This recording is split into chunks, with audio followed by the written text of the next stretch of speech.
Welcome! I'm so glad you're here.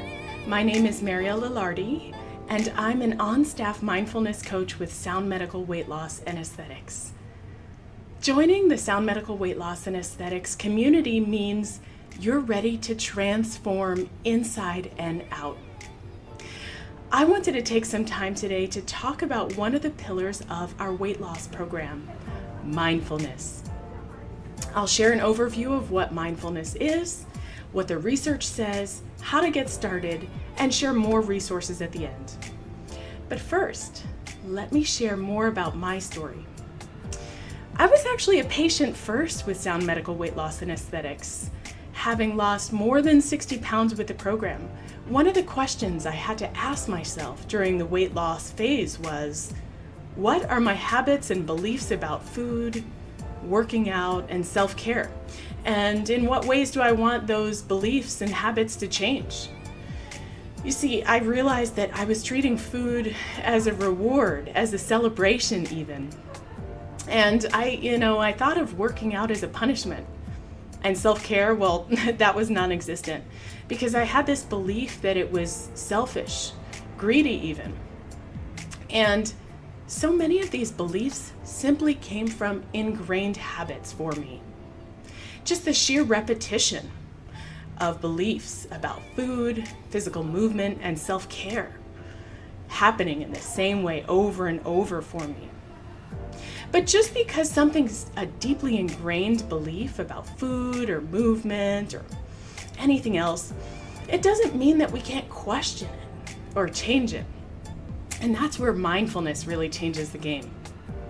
See, this process of reflecting on my own beliefs in a non-judgmental way and then deciding whether and how I want to change them, that's what this mindfulness pillar is all about. And that's what it feels like to work with a mindfulness coach or to attend our monthly mindfulness group support. So I want you to be really excited about this pillar because it is life-changing and it's an integral part of our weight loss programs.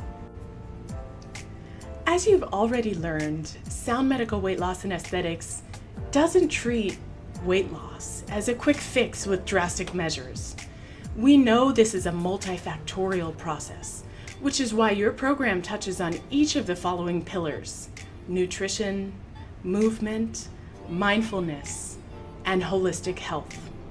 There is also another part of our practice, aesthetics. But we want to talk specifically today about mindfulness and introduce you to it so that you can take full advantage of that pillar going forward. So let's start with a definition here. And there are lots of definitions of mindfulness, but I like to keep it simple, and this is how we define it here.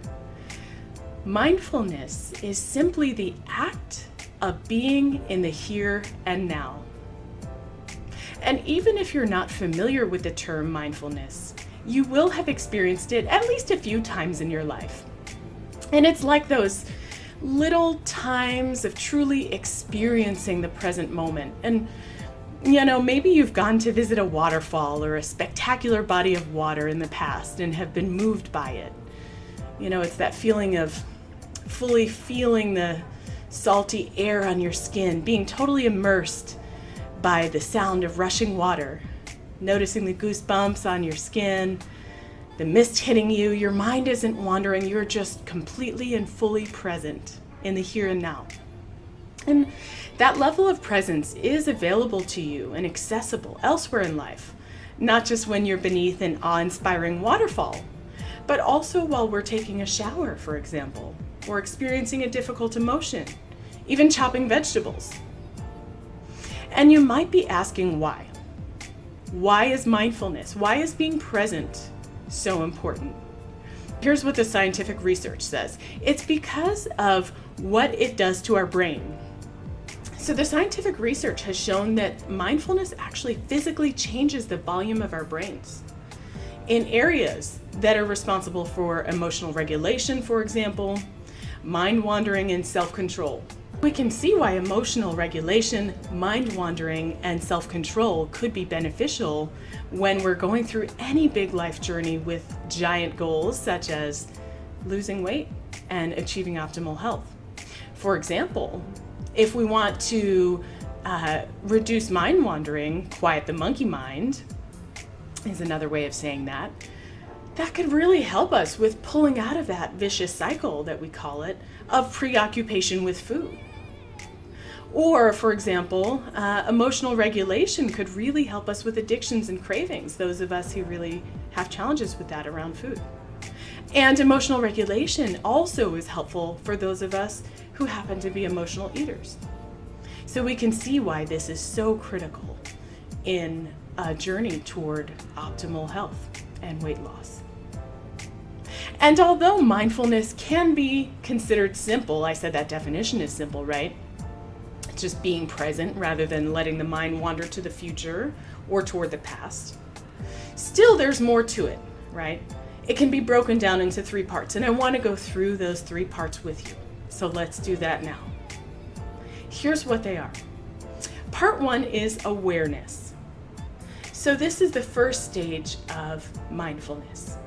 Awareness is just noticing what's going on around you and inside you. So in this step, in the awareness step, we're utilizing our 5 senses or our breath, tuning into our heartbeat, etc., to zero in on that present moment, becoming aware of what's going on around us, sounds, feelings, thoughts inside us, noticing patterns and habits as they emerge.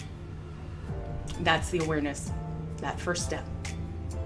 Step 2, allow. This is when we're allowing.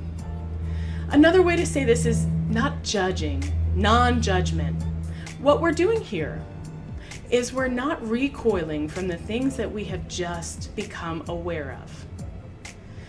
We're removing the lens of harsh judgment.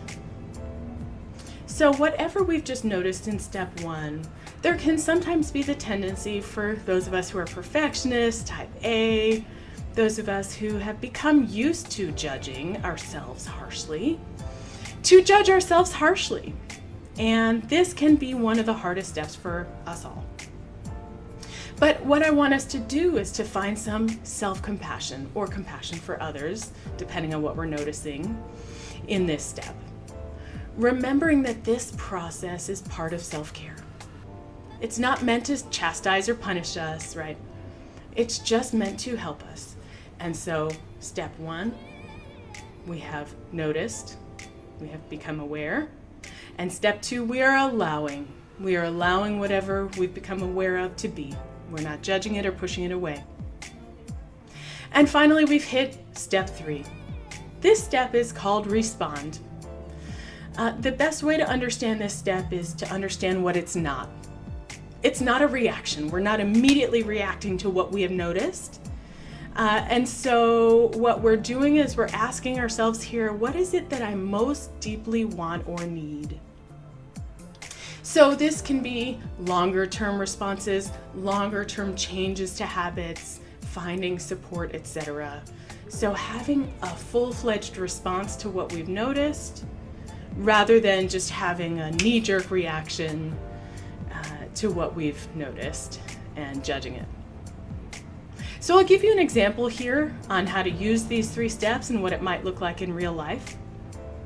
Have a patient who kicked off his plan with sound medical weight loss and aesthetics, and he shared with me that, every time he's been on a diet in the past, he's had this habit of, just buying a giant bag of sugar snap peas that he snacks on, and that, he's just started this plan and that's what he's going to go and do, and he's really excited to tell me it.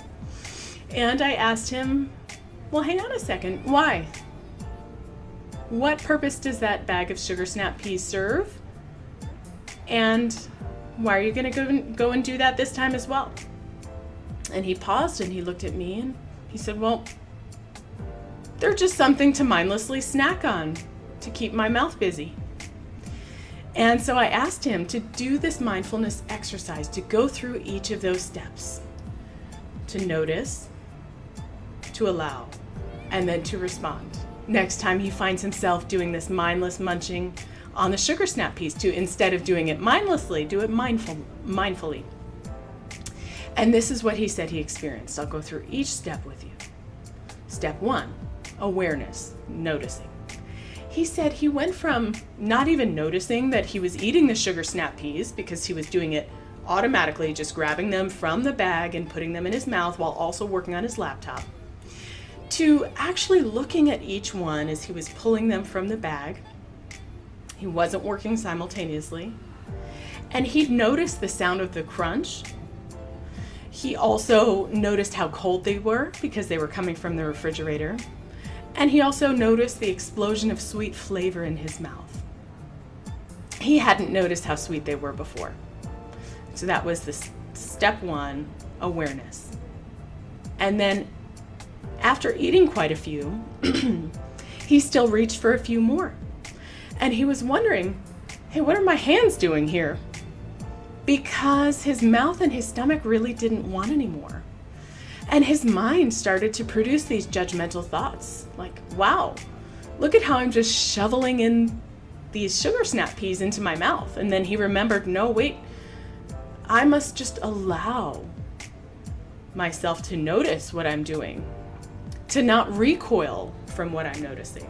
He noticed that his hand movements were mismatched from what his body wanted. Okay, so that was step two. And at this point, his instinct was to just immediately shove the sugar snap peas back in the fridge, never buy them again, and that would have been his reaction, right? But he remembered to respond, not react. So he still put the sugar snap peas away, because that's what his body wanted.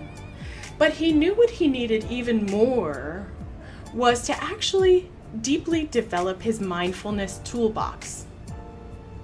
Longer term response, right? And during his next session, we came up with a roadmap to help him develop these mindfulness muscles. At this point, many of us get excited about mindfulness. We understand its magic, what it can do for us, and what it feels like when we're completely mindful. But one of the hardest parts about mindfulness is actually becoming more mindful on a consistent basis. And here's what we suggest. Much like the gym, it's all about consistency.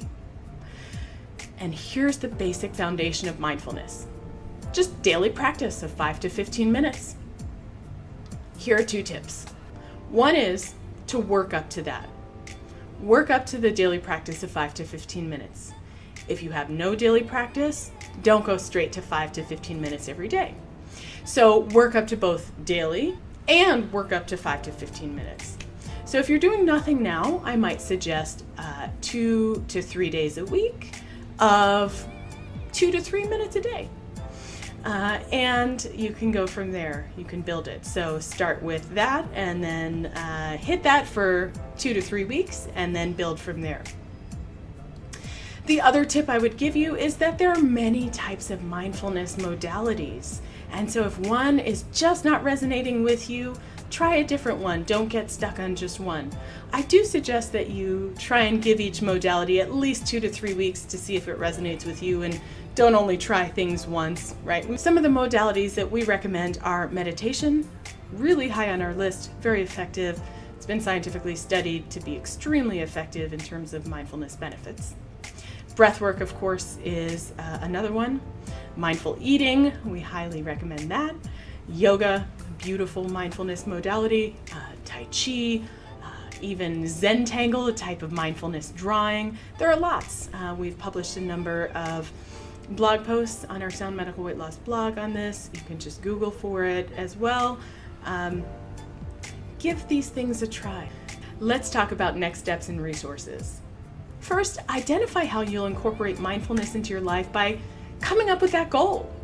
What is your daily or weekly mindfulness goal? Like meditate 3 times a week for 5 minutes. And remember, every goal is changeable and movable. So give this new goal at least 3 weeks. And if after that you find you don't love meditating or it's just not having the impact you hoped, switch it. Similarly, revisit your goal to see if you need to up it. For example, from 3 times a week to 5 times. Second, if you haven't already and it's part of your program, or even if not and you want to add it a la carte, schedule your one-on-one with one of us, one of your mindfulness coaches that are on staff at Sound Medical Weight Loss and Aesthetics. Just send an email to admin@soundmedicalweightloss.com or call the office directly at 425-636-2346. We're really excited to have our one-on-one sessions. Finally, we invite every active Sound Medical Weight Loss and Aesthetics patient to join our monthly mindfulness peer community session. It's facilitated by one of us, your Sound Medical Weight Loss and Aesthetics mindfulness coaches, but it's all about you. Patients share stories, wins, challenges, tips, and tricks they've picked up along the way. And it's free. To get the link, go to soundmedicalweightloss.com and click events. The link is there. All you need to do is RSVP. We hope to see you there. Finally, we have tons of other mindfulness resources that we hope you check out. The most important of which is our app itself. We have daily handouts, content, meditations. We also have blog posts on mindfulness resources. That's directly on our website, soundmedicalweightloss.com. And my favorite, the meditation app that I use most often, and it's called Insight Timer. So check that out. If you have any questions or need any further support, please reach out. We're always here for you. That's the most important thing that we want you to take away from today. We are here for you. You're never on your own, and that's because this is a community and we're all here for one another. Thank you so much for being here with me. Please let us know what else we can do to support you. Thank you so much.